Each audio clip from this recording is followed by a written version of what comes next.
Welcome back, Warrior. We are reading Ruth chapter 3, and we're going to see if we can do it before the battery runs out on our iPad. So,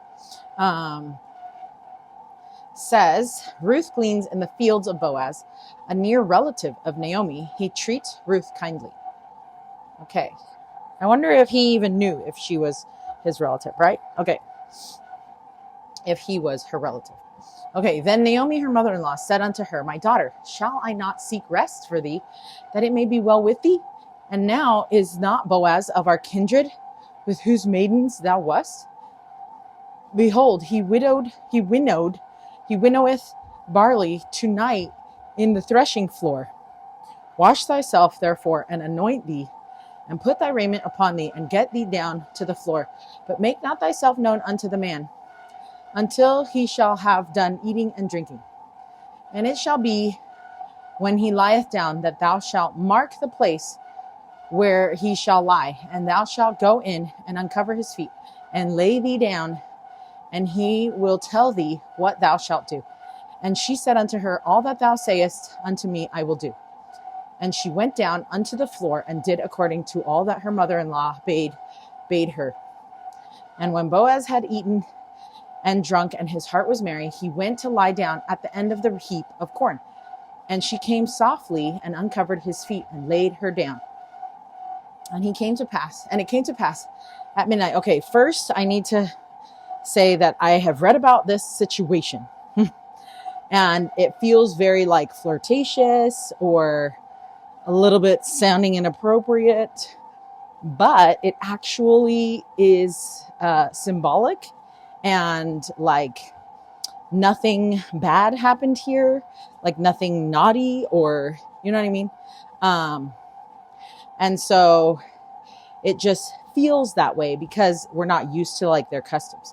And so like when it says like lay down at his feet, it's different than like laying down next to him, but it's more of like perpendicular, and it's like a weird, it's like, I don't know, it's like a different thing, different custom than what we know. And so it wasn't like she was trying to become a harlot or anything. So I feel like we just need to throw that out there. Because that was not who Ruth was. Okay. And then he said, verse 9, and he said, Who art thou? And she answered, I'm Ruth, thine handmaid. Spread therefore thy skirt over thine handmaid, for thou art a near kinsman. Okay, so she basically got all ready and all dressed up. And he didn't even recognize her because he's like, who are you?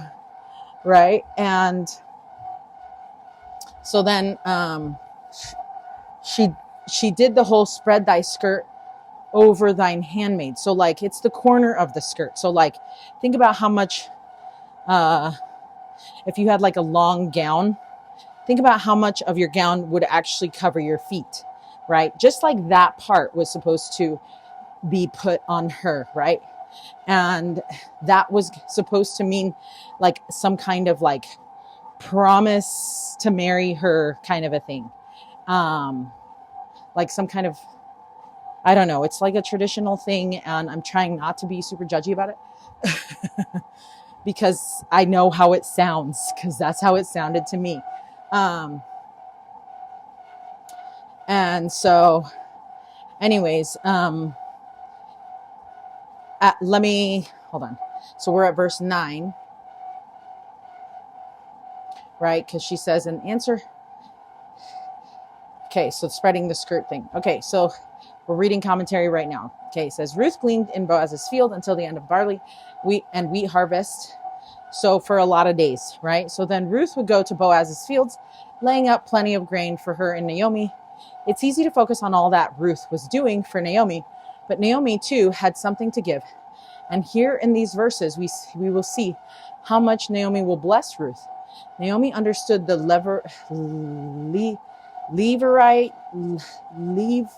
Levirate law of marriage, which is described below. Okay, the Levirate law of marriage stated that when a man married and then died before having a male child, his nearest male relative, usually his brother or another near kinsman, was to marry the widow. The first son of that union was considered to be the son of heir of the to be the son and heir of the deceased husband, so that the deceased man's family line could continue, in order to provide an inheritance for the heir. This kinsman had the right to purchase, redeem, or redeem the land of his deceased relative. Okay, a Latter-day Saint commentary on the Old Testament. Okay, by purchasing this land, providing for the widow's needs, and ensuring the continuance of the family line, this kinsman essentially became a redeemer or a protector to the widow. Okay, so end quote, Old Testament Seminary Teacher Manual, Lesson 79. So Naomi then instructed Ruth on what she could do to call upon Boaz to be the kinsman that fulfilled this role. Naomi knew that this union would be a blessing to Ruth and help her be at rest. If Boaz chose to accept, then he would take Ruth as his wife. Raise up the firstborn son as the heir of the deceased father, and he would also have the opportunity to purchase any property of the deceased. What Naomi suggested for Ruth to do may seem a little bit strange. Strange is not the word, but it was not strange to them. Think how strange our dating customs may have seemed to them. Yeah, no, for real. The texting, the way youth ask to dances, the hanging out. We may all understand what our customs are, but they might seem like madness to other cultures. Here in this circumstance, Naomi was advising Ruth to do something that would help Boaz understand Ruth's desire for him to take her as his wife. Yeah, so that was like her saying, I would love to be your wife, kind of thing. She was to find him asleep at the threshing floor, and she would then uncover his feet and lay down at his feet as a humble servant would do. So this was not an indecent gesture, or Ruth would have never done it, and Naomi would never have suggested it, right? Because that's not the kind of women they were. Clearly, because of you could have seen, like, they could have easily become harlots because of their situation. And then we wouldn't even have to be talking about them in this way, because harlots could make money instead of having to glean like poor people, right? So when Ruth did as Naomi told her, Boaz awoke, and Ruth said, "I'm Ruth, thy handmaid." Okay, and this was an invitation for Boaz to be the kinsman who could fulfill the Levirate law of marriage. And Boaz would have understood this. So it wasn't like he was so confused, right? The symbolism of spreading his skirt over Ruth was a symbol of protection, like taking someone under their wing. Okay. I know it sounds totally inappropriate, but we're going to believe that it was not inappropriate because of how we know who these women were. Okay, verse 10. And he said, "Blessed be thou of the Lord, my daughter, for thou hast showed more kindness in the latter end than at the beginning, inasmuch as thou followedst not young men, whether poor or rich. And now, my daughter, fear not, I will do to thee all that thou requirest, for all the city of my people doth know that thou art a virtuous woman," right? So he would not have complimented her on her virtue if she was trying to be inappropriate, right? And he is also mentioning that, like, hey, you're doing such, like, he's like saying, how do I put this? He's feeling honored or excited, or like, I don't know, because she could easily go with someone who's younger and who is poor or rich, because apparently that's how, beautiful she was. And he was basically saying, you could have anybody you want, and you want to follow this Levirate tradition, right? And so he was like, I didn't even, like, he's like so surprised. I didn't even think you'd want me, kind of thing, And so he's like commending her for being willing to marry an older guy just to keep that tradition. Does that make sense? I don't think I'm making sense, but like I'm making sense to myself. Anyway, I think that's so cool that she would also do that, right? And so verse 12, and now it is true that I am thy near kinsman.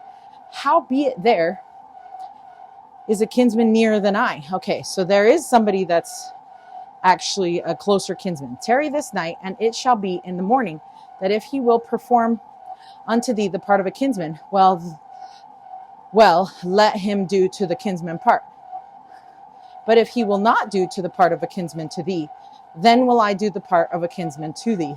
As the Lord liveth, lie down until the morning. Okay, so he said that there's somebody else that's closer in relationship to her that would basically have first dibs if we were going to do the traditional way, right? And so since she approached him in that traditional way, he's like, okay, well then there is somebody else that is in line first. Which to me, of course, sounds crazy. I don't even know.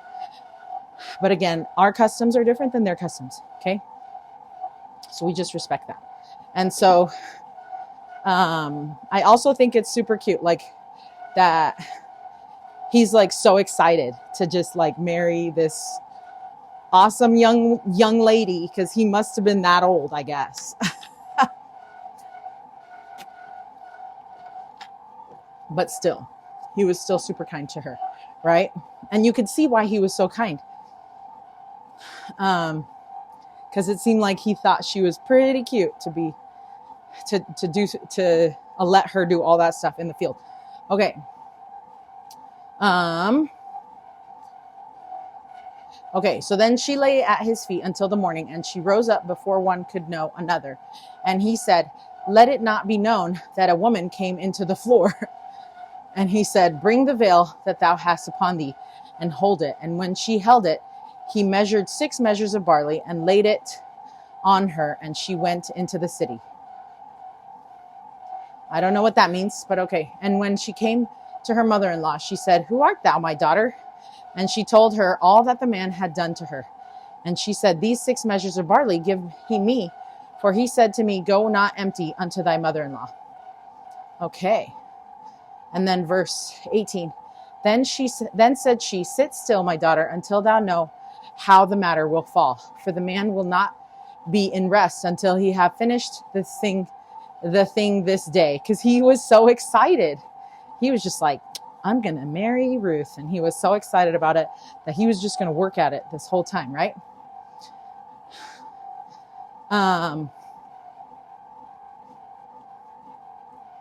Let's see. So Boaz's response shows his respect and honor for Ruth. He sees the action as one of great kindness.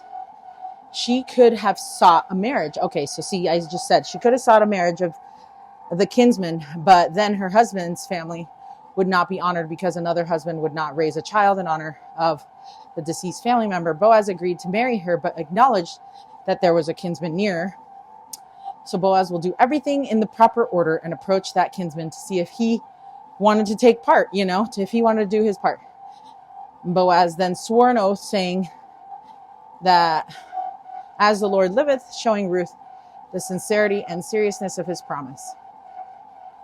Ruth has now done her part, and it was now in Boaz's hands. Before Ruth left, Boaz gave her 6 measures of barley, likely already threshed and winnowed. Imagine the gift that would have been to her. Imagine the many hours of work she would have had to put forth in order to have had that barley in that state. What a perfect symbol of his true intent to care for her.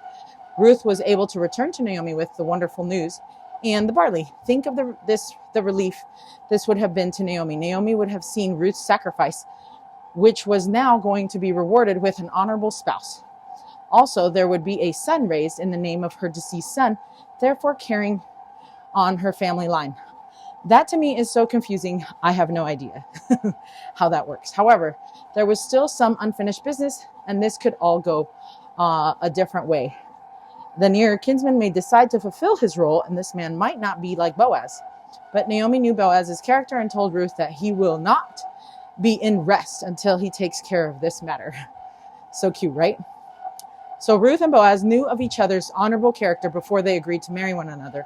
Notice how quickly both of them agreed to be with one another.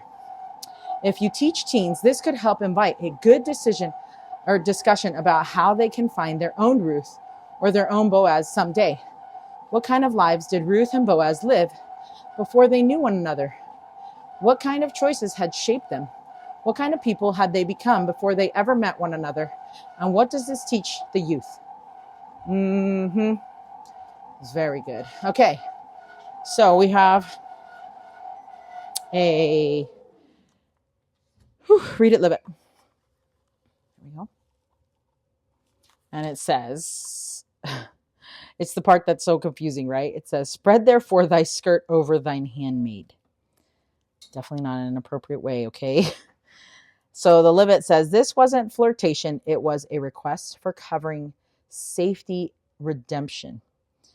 Ruth knew Boaz had the power to protect her story. Oh, I love that. Ask for covering. Also, if we think about, I was thinking about the whole like having a son to Naomi's name, or Naomi's son's name. And I was thinking, oh, I guess it just means that like her son, or Ruth's son, the one that she would have first, would just have like multiple grandparents, would just have more people that love them. And that it wasn't like a bad thing. It was just like for legal purposes, just thinking about that. I was like, oh, you know what? Maybe it's not as bad or not so bad, or as bad sounding, right? Because it does kind of sound bad. But it's like, it's probably fine. It was mostly for legal purposes, and it would just mean that the child would have more people that love him, right? I don't even know if they had last names like they do now, so wouldn't even matter that much. Okay. Until Ruth chapter 4. Stay strong, warrior. Hold on. And the challenge is to ask for covering. Ask for covering from the Lord. Okay, now you can stay strong.